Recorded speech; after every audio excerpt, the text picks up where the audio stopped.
ଭାରତୀୟ ଜୀବନକୁ ସଂସ୍କୃତିରେ ଜ୍ଞାନକୁ କେବଳ ପଢ଼ା ଲେଖା ନୁହେଁ, ସଠିକ୍ ଦିଗ ଦେଖାଇବାର ଶକ୍ତି ଭାବରେ ଦେଖାଯାଏ। ଏହି ଜ୍ଞାନର ଅଧିଷ୍ଠାତ୍ରୀ ହେଉଛନ୍ତି ମାତା ସରସ୍ୱତୀ। ସରସ୍ୱତୀ ଶବ୍ଦର ଅର୍ଥ ସରସ୍ ଅର୍ଥାତ୍ ପ୍ରବାହ ଓ ବତୀ ଅର୍ଥାତ୍ ଯିଏ ବହନ କରନ୍ତି, ଅର୍ଥାତ୍ ଯିଏ ଜ୍ଞାନର ପ୍ରବାହକୁ ମନୁଷ୍ୟ ମନରେ ବହନ କରନ୍ତି। ମାତା ସରସ୍ୱତୀଙ୍କ ଧଳା ବସ୍ତ୍ର ଶୁଦ୍ଧ ଚିନ୍ତା ଓ ନିଷ୍ପକ୍ଷ ଜ୍ଞାନର ପ୍ରତୀକ। ସେ କହନ୍ତି, ଜ୍ଞାନ ସଦା ପବିତ୍ର ହେବା ଉଚିତ, ଅହଙ୍କାର ଓ ଅସତ୍ୟରୁ ମୁକ୍ତ। ତାଙ୍କ ହାତରେ ଥିବା ବୀଣା କେବଳ ସଙ୍ଗୀତ ନୁହେଁ, ବିଚାର, କଥା ଓ କାର୍ଯ୍ୟର ମଧ୍ୟରେ ସମତୁଳନର ସନ୍ଦେଶ।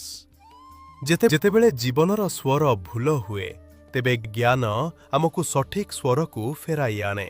ଯେଉଁ ମନୁଷ୍ୟ ମାତା ସରସ୍ୱତୀଙ୍କୁ ହୃଦୟରେ ବସାଏ, ସେ ଅଜ୍ଞାନରୁ ଜ୍ଞାନକୁ, ଅନ୍ଧକାରରୁ ଆଲୋକକୁ ଗମନ କରେ। ଜୟ ମାତା ସରସ୍ୱତୀ।